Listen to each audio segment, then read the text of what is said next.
नमस्कार, आप देख रहे हैं 4 PM और मैं हूं आपके साथ सिमरन। दोस्तों, एक और जहां बिहार चुनाव में एनडीए बुरी तरह से फंसा है और आपसी सिर फुटबॉल के बीच में पीएम साहब की सभा में कुर्सियां खाली दिखी हैं, तो वहीं गुस्साए पीएम मोदी मंच से ही राहुल गांधी और तेजस्वी यादव को कोसने लगे हैं। और सबसे बड़ा धमाका तब हुआ है जब नीतीश कैंप की ओर खुली बगावत की खबरें सामने आ रही हैं। आपको बता दूं कि मुजफ्फरपुर और छपरा दोनों रैली में न सिर्फ नीतीश कुमार नहीं गए हैं, तो वहीं दूसरी ओर राहुल गांधी ने मोदी के बाद नीतीश के गढ़ में पहुंच के एक बार फिर से मोदी और एनडीए की लंका लगा दी है। और पीएम मोदी ने कुछ ऐसा कर दिया है कि राहुल गांधी के ड्रामे वाला आरोप कहीं ना कहीं दम भरता दिख रहा है।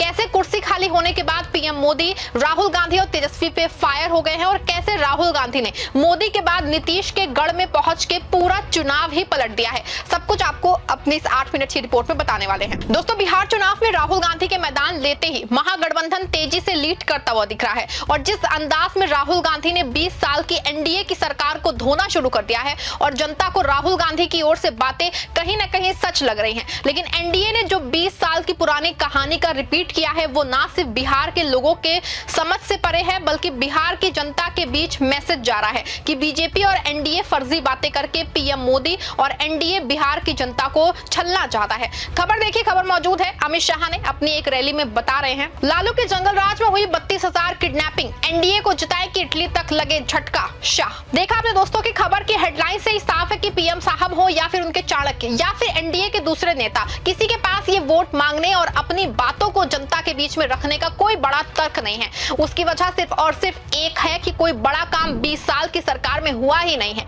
बस बातें हैं, भाषण है। और ऐसे में ना सिर्फ अपने पीएम साहब बल्कि नीतीश बाबू बुरा फंसे हैं। बता दें आपको कि बिहार में जातिवादी व्यवस्था कुछ जो है नीतीश कुमार और बीजेपी को रोके हुए है, लेकिन इस बात से कोई भी इनकार नहीं कर सकता है कि एनडीए और बीजेपी की हालत बहुत खराब है। यही वजह है दोस्तों कि हर दिन बीजेपी प्रत्याशियों को ना सिर्फ दौड़ा के पीटा जा रहा है, बल्कि जनता में इतना आक्रोश इतना है कि नालंदा, छपरा और मिथिला के बाद अब चनपटिया में बीजेपी नेता के साथ मारपीट हुई है। जी हां दोस्तों, आपको बता दें कि बिहार में इस तरह की खबरों की भरमार है क्योंकि जनता सरकार से आक्रोशित है और हर वोट मांगने वाले नेता से सवाल हो रहा है कि आखिर क्यों वोट मांगने आए हो जब पिछले 20 साल तक कोई काम नहीं किया है। तो आपको बता दें कि अब तक 1 दर्जन एनडीए प्रत्याशी और विधायकों के साथ ये घटना हो चुकी है क्योंकि जनता नीतीश सरकार से ऊब चुकी है। और उनका एक बड़ा प्रमाण और भी सामने आया है, किसी और की ओर से रैली में नहीं बल्कि पीएम मोदी की रैली में कुर्सियां खाली दिखी हैं।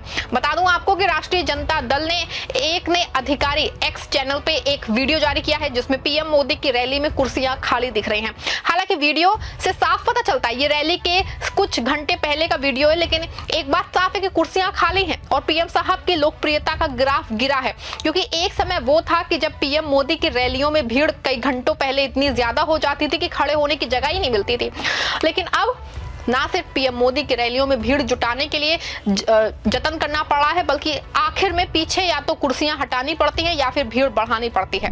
आपको बता दें कि एक और जहां पीएम साहब की रैली में कुर्सियां खाली दिखी हैं, तो वहीं दूसरी ओर पीएम मोदी मंच पे भड़के उठे हैं। वो ना सिर्फ जो है राहुल गांधी पे फायर हुए हैं बल्कि और भी बहुत कुछ कह दिया। आप जरा इस वीडियो में देख लीजिए। साथियों, बिहार के चुनावी संग्राम में अब 2 युवकों की जोड़ी ने, जो अपने आप को युवराज ही मानते हैं, इन 2 युवराजों ने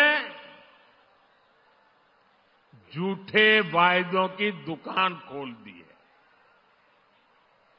है। एक भारत के सबसे भ्रष्ट परिवार का युवराज, दूसरा बिहार के सबसे भ्रष्ट परिवार का युवराज।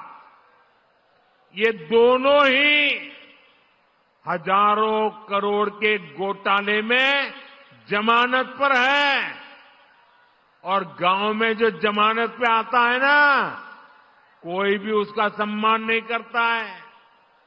इन दोनों ने कल भर भर के मोदी को गालियां दी है, भर भर के गालियां दी। अभी जो लोग नामदार हैं वो इस कामदार को गालियां तो देंगे ही। कामदार को गाली दिए बिना नामदार का खाना हजम नहीं होता है। दलित को पिछड़े को गाली देना तो ये नामदार अपना जन्मसिद्ध अधिकार समझते हैं और इसलिए ही तो ये लोग मुझे 24 घंटे दुत्कारते रहते हैं, नफरत करते हैं, गालियां देते रहते हैं, गंदी गंदी गालियां देते हैं, सिर्फ इसलिए क्योंकि इन्हें बर्दाश्त नहीं होता कि एक पिछड़ा, एक गरीब घर से निकला, एक चाय बेचने वाला व्यक्ति आज यहां पहुंच गया है। सुना आपने दोस्तों, ये पीएम का भाषण है जो कहीं से ना तो बहुत मर्यादित बल्कि अपनी सच्चाई को छिपाने जैसा दिख रहा है। पीएम साहब अपने भाषण में ना खुद को बहुत निरीह साबित करने पे तुले हैं, बल्कि दलित, पिछड़े और गरीब होने का सच में भारी ड्रामा कर रहे हैं। जबकि जिस रैली को वो संबोधित कर रहे हैं उसमें कई लाख रुपए जरूर खर्च हुए होंगे, लेकिन पीएम साहब ना निरीह बन के सिंपैथी लेने की पूरी कोशिश कर रहे हैं कि किसी तरह से जनता को उन पे तरस आ जाए और अपना वोट दे दे। आपको बता दें कि वही बात कल राहुल गांधी ने मंच से कही थी कि वो वोट के लिए कोई भी ड्रामा खेल सकते हैं, और आज पीएम साहब ने खुद को साबित करने में राहुल गांधी की बात को सच ही कर दिया है। अगर आप वीडियो और पीएम साहब का भाषण सुनिए, अगर ये आपको राहुल के ड्रामे वाले दावे को सही साबित नहीं करता दिख रहा है तो बताइएगा। सवाल यह है कि जो पीएम साहब लाखों करोड़ों अपनी रैली और रहन सहन पे खर्चा करते हैं वो निरीह कैसे हो सकते हैं। सवाल ये भी है कि वो देश के पीएम हैं, वो दबे कुचले कैसे हो सकते हैं। आपको बता दें कि ये चुनावी स्टंट है और जनता को भ्रमित करने का तरीका भी है।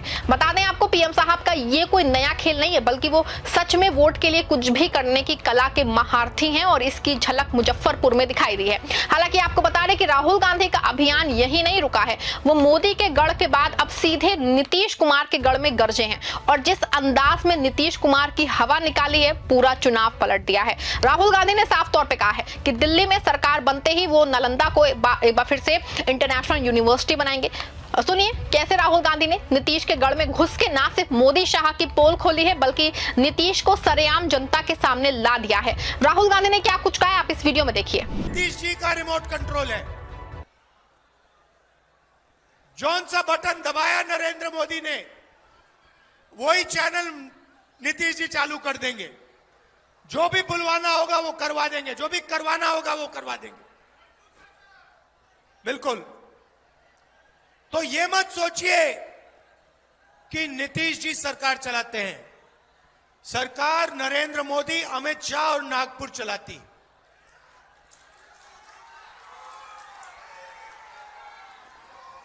अब ये देखिए, दो हिंदुस्तान बने हैं। अभी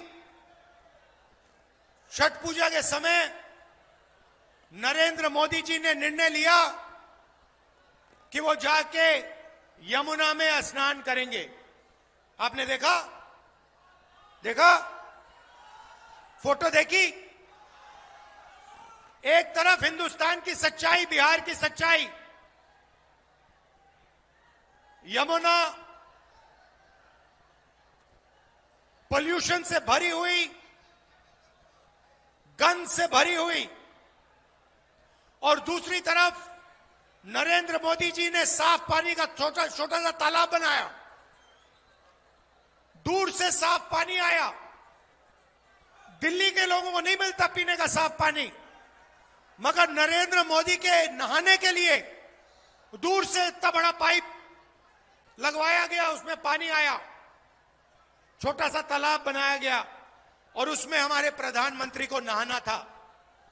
एक हिंदुस्तान उनका, अरबपतियों का, अंबानी अदानी का। बिहार में अमित शाह कहते हैं उद्योगों के लिए जमीन नहीं, मगर अदानी को 1 रुपए में जमीन बिहार की मिल जाती है।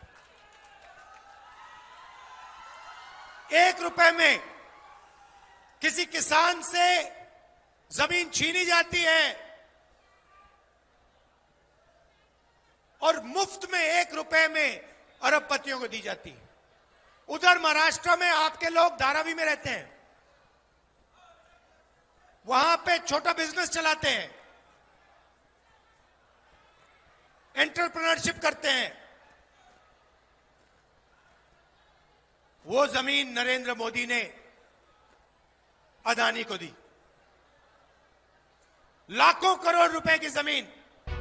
सुना आपने कि छठ पूजा के बारे में ना तो कुछ कहा है और ना ही कोई बात कही, बल्कि उनकी कलई खोल दी है और नीतीश की रिमोट से संचालित होने वाला सीएम बता दिया है। ऐसे में ना सिर्फ नालंदा की जनता का विश्वास जीता है, बल्कि ये बात भी हद तक साफ है दोस्तों कि बिहार के विकास और एकता के लिए महागठबंधन आगे आया है। आपको बता दें कि इससे ना सिर्फ एनडीए की लंका लगी है, बल्कि सीधे तौर पर एनडीए को बड़ा नुकसान होता दिख रहा है, क्योंकि एक और जहां राहुल गांधी मोदी और नीतीश के गढ़ में घुस के उनको ना सिर्फ चैलेंज दे रहे हैं, बल्कि नीतीश ने पीएम मोदी को मंच से किनारा कस लिया है। खबर आ रही है कि नीतीश कुमार अब तभी पीएम मोदी के मंच से सीएम कैंडिडेट नहीं होने तक नहीं साझा करेंगे। आपको बता दें कि इसको लेके हड़का मचा हुआ है। एक और जहां कहा जा रहा है कि नीतीश को सीएम कैंडिडेट बनाने एनडीए जा रहा है, तो वहीं दूसरी ओर राहुल गांधी ने सीधे दो टूक भाषणों में एनडीए को हिला के रख दिया है। पूरे मामले पे आपका क्या मानना है? क्या बिहार में राहुल गांधी की एंट्री होते ही महागठबंधन बड़ी जीत की ओर आगे बढ़ रहा है या फिर नहीं? क्या जिस तरह से पीएम मोदी ने मुजफ्फरपुर रैली में खुद को निरीह बताने की कोशिश की है,